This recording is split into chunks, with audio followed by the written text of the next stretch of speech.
Hello दोस्तों, आप सभी का स्वागत है हमारे YouTube चैनल पर। दोस्तों, आज की इस वीडियो में हम जो फेज एसएससी के जो फेज के एग्जाम आते हैं, जैसे अभी फेज 9 का नोटिफिकेशन आया है, उसके बारे में कंप्लीट डिटेल डिस्कस करने वाले हैं शुरुआत से कि आप उसमें कितनी पोस्ट्स भर सकते हैं, कितने उसमें एग्जाम होते हैं। क्योंकि कई बार क्या स्टूडेंट्स को इसके बारे में ज्यादा नॉलेज नहीं है, तो हम इसके बारे में कंप्लीट ए टू जेड जो भी डिटेल आपको चाहिए, जो भी मेरे से क्वेरीज पूछी गई हैं, उन सभी के बारे में डिस्कस करने वाले हैं।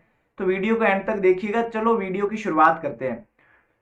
दोस्तों, जिनके पास कोई जैसे स्पेशल क्वालिफिकेशन या एक्सपीरियंसेस होते हैं, तो उनके लिए ये बेस्ट ऑप्शन होता है। जैसे कई बार क्या होता है कि कुछ मिनिस्ट्रीज होती हैं जो जिनके पास एक दो वैकेंसीज होती है, वो एसएससी उन वैकेंसीज को फेज 6, फेज 7, फेज 8, अब ये फेज 9 है, तो इस हिसाब से वो मतलब जो वैकेंसीज हैं, एक एक दो दो या कुछ थोड़ी सी ज्यादा वैकेंसीज होती है कुछ डिपार्टमेंट में, तो उस हिसाब से कंडक्ट करवाता है।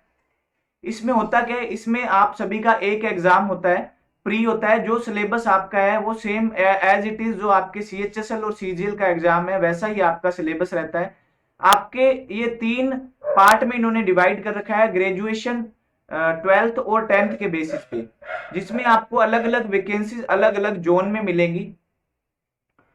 तो दोस्तों, इसमें एग्जाम की प्रोसेस क्या होती है उससे पहले हम डिस्कस कर लेते हैं कि इसमें आप किसी भी जो रीजन से, जैसे नॉर्थन एनईआर रीजन से, वेस्टर्न रीजन से, किसी भी रीजन से, आप चाहे किसी भी रीजन से बिलोंग करते हैं, पर आप पोस्ट है, जैसे आपने एनआर रीजन में आप एलिजिबल हो रहे हैं, मान लीजिए दो पोस्ट में, डब्ल्यूआर में आप दो पोस्ट में ग्रेजुएशन की में एलिजिबल हो रहे हैं, तो आप उन सभी पोस्ट को भर सकते हैं। उनका एग्जाम कैसे होगा, पेमेंट आपको हर एक पोस्ट के लिए अलग से कटवानी पड़ेगी। मान लीजिए 100 रुपए आपकी फीस है, तो अगर आपने दो पोस्ट भरी है तो आपको उसकी अलग से पेमेंट करवानी पड़ेगी।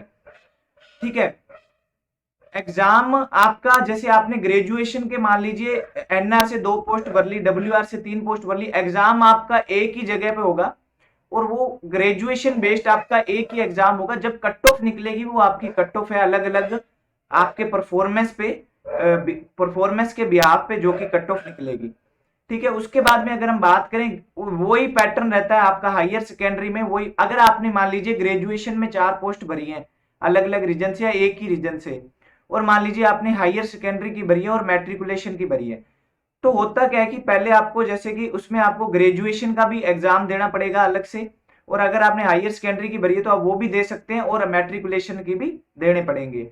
ठीक है। इसमें एग्जाम का पैटर्न ये रहता है कि आप एग्जाम कैसे दे सकते हैं, कितनी भी पोस्ट फिल कर सकते हैं, पर आपको इसमें ध्यान ये रखना है, क्योंकि जैसे ही आप नोटिफिकेशन के ऊपर साइड में पोस्ट डिटेल्स पे जाएंगे, तो आपको क्या करना है, पोस्ट डिटेल सभी की चेक करनी है। अगर आप एलिजिबल हैं तो एक पेपर लीजिए, उस पर आप पोस्ट लिख लीजिए कि हम इसके लिए कोड, पोस्ट कोड होता है वो लिख लीजिए कि हम इस पोस्ट के लिए एलिजिबल हैं, इसमें ये मांगी गई है क्वालिफिकेशन, और इसमें इतनी पोस्ट है, ताकि आपको जब आप फॉर्म फिल करते हैं तो बार बार आपको डिस्टर्बेंस ना हो, और चेक करने के लिए आपको बार बार वो साइट ओपन ना करनी पड़े। तो एक बार में आप उस चीज को एक बार एक व्हाइट पेपर पे किसी पेज पे नोट कर लीजिए। और इसमें दोस्तों, जैसे कि अगर हम प्रीवियस ईयर की बात करें, तो ज्यादा स्टूडेंट हैं इसमें, क्या है कि फॉर्म अप्लाई नहीं कर पाते, क्योंकि ज्यादा पता नहीं होता स्टूडेंट्स को कि इसमें इतने फॉर्म, मतलब ये इसी तरह की कोई वैकेंसीज भी होती है। और कुछ वैकेंसीज में जैसे आपकी फोटोग्राफी के लिए, या फिर कुछ और भी होती हैं, जैसे जिनके लिए स्पेशल आपके डिप्लोमास वगैरह मांगे जाते हैं, अगर आपके पास है तो अब इजिली बिल्कुल लोएस्ट कट ऑफ जाती है इस तरह की पोस्ट के लिए, अगर आप एजुकेशनल क्वालिफिकेशन आपके पास जो ये मांग रहे हैं उस तरह की है, तो ये बेस्ट ऑप्शन है। और अगर हम बात करते हैं तो एग्जाम होने के बाद में इसकी कंप्लीट प्रोसेस क्या रहती है दोस्तों, जैसे मान लीजिए आप प्री में कट ऑफ को क्वालिफाई पहले आंसर की आएगी वही है। उसके बाद में अगर मान लीजिए आप कट ऑफ को क्वालिफाई कर जाते हैं, तो उसके बाद में आपको वहां पे दिया होगा कि कुछ पोस्ट के लिए सबसे पहले आपको रिजल्ट आने के बाद में इतना टाइम, कुछ टाइम दिया जाएगा, उसके अंदर आपको ऑफलाइन डॉक्यूमेंट भेजने होते हैं। जो भी डॉक्यूमेंट्स जो भी आपसे मांगी गई है क्वालिफिकेशन, वो सभी आपको ऑफलाइन पोस्ट ऑफिस के थ्रू है, जो कि अपने अपने रीजनल, जैसे आपने मान लीजिए अलग अलग रीजन से भरे, तो उन सभी रीजन में आपको पोस्ट, मैंने वीडियो डाल रखी है डॉक्यूमेंट्स वगैरह कैसे भेजे जाते हैं, वो बाद में भी आपको बता दूंगा। पहले अभी के लिए जो हमारे लिए जानना जरूरी है वो बातें हम इस वीडियो में डिस्कस करेंगे। तो जैसे आपको अलग अलग रीजन में उसमें क्या डॉक्यूमेंट भेजने होते हैं ऑफलाइन, ठीक है। डॉक्यूमेंट्स भेजने के बाद में क्या होता है, जिनका जिनका डॉक्यूमेंट वेरीफाई होता है उनका एक लिस्ट आ जाती है उनकी रीजनल वेबसाइट पे कि ये जो कैंडिडेट है इनके डॉक्यूमेंट है वो एक्सेप्ट कर लिए गए हैं। उसके बाद में क्या होता है, जिन कैंडिडेट के डॉक्यूमेंट एक्सेप्ट किए जाते हैं उनको फिर, जैसे मान लीजिए किसी में स्किल टेस्ट है या कुछ जॉब में अगर मान लीजिए फिजिकल भी एग्जाम आपका एक ही होगा, उसके बाद में स्किल टेस्ट या कुछ जॉब में स्किल टेस्ट भी नहीं है, बिना स्किल टेस्ट, जैसे स्किल टेस्ट जैसे टाइपिंग टेस्ट वगैरह, तो इस तरह के अगर टेस्ट हैं तो वो कंडक्ट करवाए जाएंगे। वो कंडक्ट करवाने के बाद में जैसे नॉर्मली दूसरी जॉब्स में भी जैसे एसएससी का होता है कि आपको फिजिकली डॉक्यूमेंट वेरिफिकेशन के लिए वहां बुलाया जाएगा और उसके बाद में आपको जो भी फाइनल रिजल्ट निकाल के जॉब दे दी जाएगी। तो इसकी कंप्लीट प्रोसेस दोस्तों हमने ये डिस्कस कर लिया। तो आप जिन जिन पोस्ट के लिए अगर एलिजिबल हो रहे हैं तो उन उन पोस्ट के लिए आप फॉर्म जरूर अप्लाई कीजिए, क्योंकि बेस्ट ऑप्शंस हैं इसमें। लेवल 7 तक की जॉब्स भी हैं, लेवल 6, लेवल 5, तो हर एक लेवल की जॉब है, जिस हिसाब से आपकी क्वालिफिकेशन है उस हिसाब से आप फिल कर सकते हैं।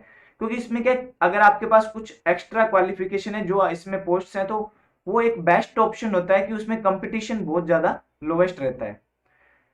ठीक है, तो इस वीडियो में हमने मेन पॉइंट है जो आपके डिस्कस करने वाले थे वो हमने डिस्कस कर लिए हैं। बाकी आप नोटिफिकेशन को एक बार जरूर रीड कर लीजिएगा। जो भी ओबीसी एससी एसटी के सर्टिफिकेट्स हैं उनके बारे में भी एक वीडियो डाल रखी है, वो भी देख लीजिएगा कि ये किस तरह से आपको डॉक्यूमेंट वेरिफिकेशन के टाइम पे मांगे जाते हैं हर एक जॉब के लिए। तो अभी की वीडियो में हम सिर्फ इतना ही डिस्कस करेंगे। अगर आपको फिर भी कोई डाउट रह जाता तो आप मुझे कमेंट बॉक्स में कमेंट करके पूछ सकते हैं। थैंक यू दोस्तों, मिलते हैं नेक्स्ट वीडियो में।